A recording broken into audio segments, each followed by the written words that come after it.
Et ce renouvellement se fait au niveau des dorsales parce qu'on a une remontée de magma au niveau des dorsales qui va créer du nouveau basalte, du nouveau gabbro et donc qui va créer un nouveau plancher océanique. La lithosphère continentale va se renouveler aussi et ce renouvellement se fait au niveau des zones de subduction. Donc le but de ce chapitre est de voir comment se produit la lithosphère continentale au niveau des zones de subduction, quelle est l'origine du magma qui, euh, euh, qui est à l'origine de- de- des roches de la lithosphère continentale et les caractéristiques des volcans au niveau de cette zone. Voilà. Et donc, votre première activité concerne les caractéristiques du volcanisme dans les zones de subduction. Comme vous le savez, au niveau de ces zones, il y a un volcanisme qui est intense. Il y a de très nombreux volcans, contrairement à la densité des volcans qui est peu élevée au niveau des dorsales. Ce volcan, au niveau des zones de subduction, est un volcan de type explosif. Donc, on va avoir une explosion et ce volcan est caractérisé par plusieurs choses, comme vous le voyez ici. Vous avez un magma qui va remonter. Ce magma est très visqueux et il est riche en gaz, d'accord, comme le CO2 par exemple. Vous avez une explosion parce que les gaz qui sont dans le magma ont du mal à sortir, donc ils vont exercer une pression qui est très élevée à ce niveau-là. Et cette explosion, elle va provoquer une nuée ardente, d'accord? Une chute de cendres, des coulées qu'on appelle des coulées pyroclastiques de part et d'autre. Et ces coulées sont des mélanges de débris, de cendres et de gaz qui sont très chauds et qui se propagent à une vitesse qui est élevée. Et en plus de ça, la lave qui va sortir de ce volcan ne va pas aller très loin parce que c'est une lave qui est visqueuse. Et donc, on va avoir, après explosion, éruption volcanique, un dôme qui va se former et qui va reboucher ce volcan, le cratère de ce volcan, parce que la lave va se refroidir au niveau du cratère, étant donné qu'elle est visqueuse, elle ne va pas couler très loin. Et au cycle suivant, la pression des gaz dans le magma va faire exploser le dôme et on va avoir un nouveau cycle explosif de ce volcan. Donc, pourquoi le magma est visqueux dans les volcans des zones de subduction? Eh bien, si vous prenez votre document page 183 euh, et si vous comparez le basalte, qui est la roche océanique, avec l'andésite, la dacite ou la rhyolite, qui sont des roches magmatiques continentales, on va remarquer que leur température d'émission au niveau continental est inférieure. On va remarquer par contre que la teneur en silice est beaucoup plus grande. Cette teneur en silice va faire que la viscosité du magma et donc de la lave au niveau des zones de subduction, elle va être beaucoup plus grande que la viscosité du magma et donc de la lave au niveau des dorsales océaniques. Donc, de même, si vous regardez les roches dans les zones de subduction, vous regardez les roches des dorsales, qui sont les basaltes et les gabbros, euh, vous pouvez, à partir de ce diagramme, voir la teneur en silice qui diminue pour les roches qui sont océaniques, d'accord? Parce que la teneur en silice des minéraux qui constituent ces roches, elle est inférieure à la teneur en silice des minéraux qui constituent les roches des zones de subduction. Voilà. Et comme ces roches proviennent d'un magma, donc en fait, ce magma serait aussi riche en silice dans ces zones-là. Voilà. Donc, on parle tout le temps de magma, on parle tout le temps de volcans, et qu'au niveau des volcans, c'est un magma qui va sortir sous forme de lave, etc. Quelle est l'origine du magma qui va donner ces roches au niveau continental et qui va en fait me donner cette croûte continentale à la fin. Donc, pour cela, vous avez vos fiches de l'activité 2 et vos documents, pages 184 et 187. Voilà, donc ce document, il reprend un peu ces roches continentales qui sont très riches en silice, d'accord? Et le basalte, moins riche en silice, donc ça reprend un peu tout ce qu'on a dit tout à l'heure. Et à partir de ça, et de ces documents, il faudrait formuler une hypothèse sur la formation du magma. Cette hypothèse qu'on vérifiera dans le TP de l'activité 3. Alors, dans ce document, on vous explique le solidus et le liquidus d'une péridotite qui est sèche, d'une péridotite qui est hydratée, et dans un autre, vous avez le solidus d'un basalte sec et d'un basalte hydraté. Première chose qu'on va remarquer, c'est que les solidus de différentes roches ne sont pas nécessairement identiques. Et deuxième chose qu'on va remarquer, c'est que quand les roches sont hydratées, leur solidus va être différent. Et donc, je vais avoir un solidus pour lesquels les températures de fusion sont inférieures aux températures de fusion des roches qui sont sèches. Voilà. Et donc, au niveau des zones de subduction, quelles sont les conditions qu'on a?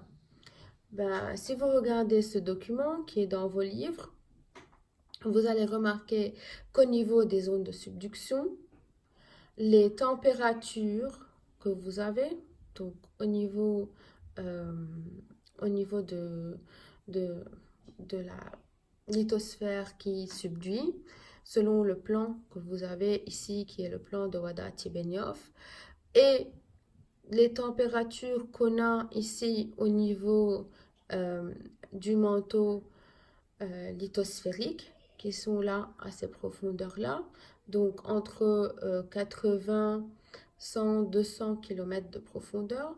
Donc les températures qui sont là ne sont pas des températures très très très élevées. Donc si je reviens à mon graphique, pour qu'une péridotite sèche entre en fusion partielle, il faut que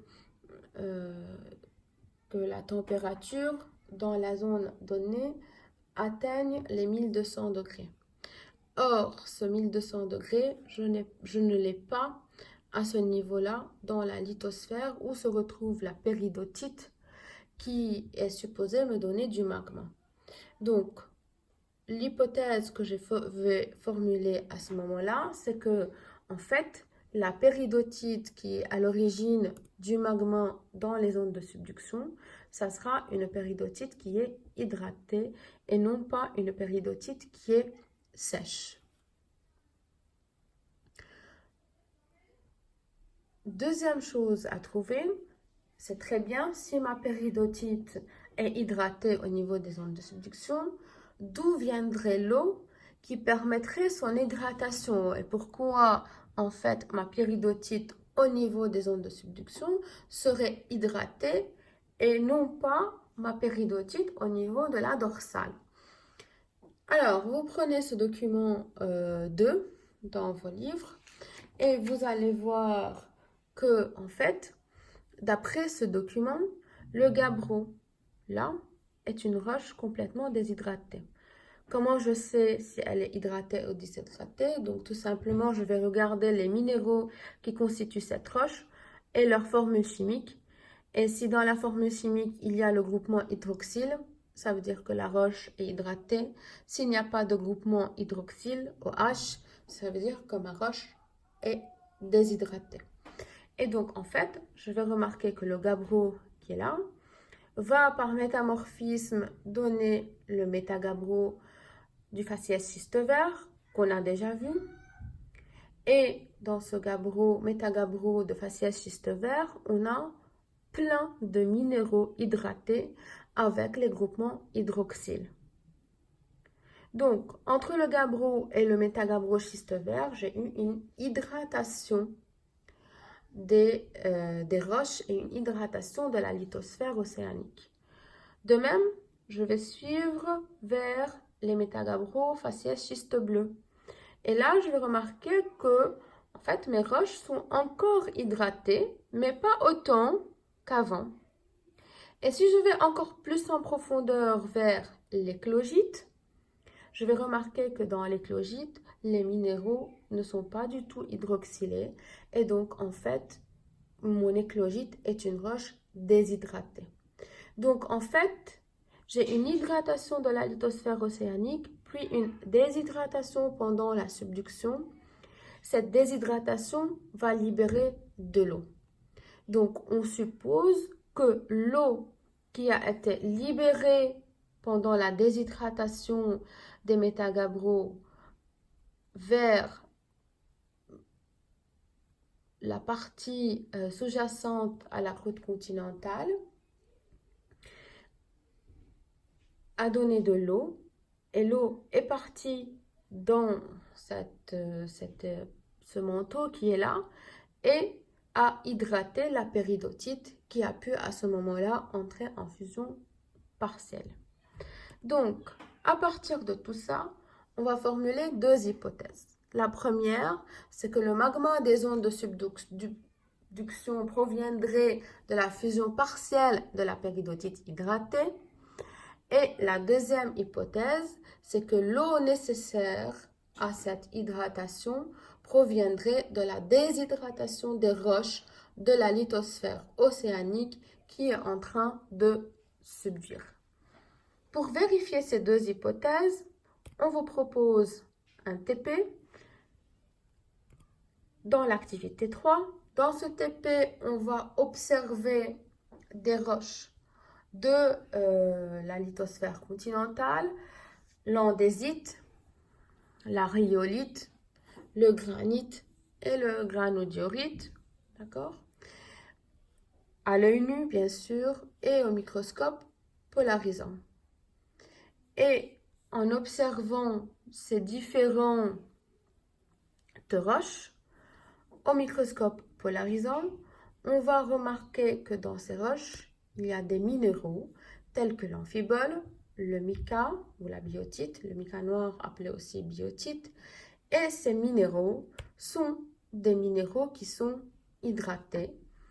On le voit dans ce document qui présente les formules chimiques des différents minéraux et on voit bien que l'amphibole et le mica sont des minéraux hydroxylés hydratés. Donc, ça veut dire en fait que, étant donné que ces roches sont des roches dont les minéraux sont hydratés, ça veut dire que le magma qui m'a donné ces roches est un magma qui est hydraté. Donc, la péridotite dont il provient est elle-même hydratée. Maintenant, pour vérifier que cette hydratation provient de la déshydratation des roches métamorphiques de la lithosphère océanique, donc pour vérifier mon hypothèse 2, je peux soit observer encore une fois mes métagabbros au microscope polarisant pour retrouver les minéraux, soit tout simplement je vais utiliser Rastop pour regarder la structure moléculaire des minéraux, de quelques minéraux présents dans ces métagabbros ou bien dans l'éclogite. Donc dans ce cas-là, on a choisi le glaucophane, on a choisi la jadéite et on va observer qu'au niveau du glaucophane, on a le groupement hydroxyle qui est totalement absent dans la jadéite et même dans le grenat qui constitue l'éclogite. Et donc, en fait, ça veut dire quoi? Ça veut dire que mon métagabbro du faciès schiste bleu a été déshydraté pendant la subduction avant de donner l'éclogite qui est une roche complètement déshydratée. Donc, il y a eu une libération d'eau et bien sûr, cette libération d'eau est partie dans le manteau pour hydrater la péridotite qui est à ce niveau-là du manteau et la péridotite hydratée, donc vous avez son solidus, va à ce moment-là entrer en fusion partielle parce que au niveau du géotherme des zones de subduction, j'ai les conditions nécessaires pour qu'une péridotite hydratée entre en fusion partielle, contrairement aux péridotites anhydres ou sèches. Et donc, je peux en conclure que au niveau des zones de subduction, la déshydratation des roches de la lithosphère océanique en subduction libère de l'eau. L'eau va aller dans le manteau sous-jacent à la croûte continentale. Dans ce manteau, ça va hydrater la péridotite. Cette péridotite hydratée pourra à ce moment-là, dans les conditions de pression-température d'une zone de subduction, entrer en fusion partielle, ce qui va donner le magma, donc la partie liquide de la péridotite donne le magma qui va remonter vers la surface et donner les volcans des zones de subduction. Pour clôturer ce chapitre, à quoi ça sert tout ça? En fait, ce magmatisme dans les zones de subduction produit de la croûte continentale. Tout simplement, pourquoi? Parce que quand j'ai un volcan au niveau de cette zone de subduction, le magma va ressortir au niveau de la croûte continentale.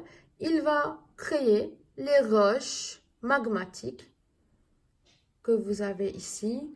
Donc, qu'elles soient plutoniques, granite ou granodiorite, qu'elles soient volcaniques, andésite ou rhyolite, d'accord? Et donc, par accrétion continentale, je vais avoir une accumulation de roches et de matériaux. Cette accumulation de roches et de matériaux, c'est ce qui va finir par créer ici les matériaux qui forment ma croûte continentale.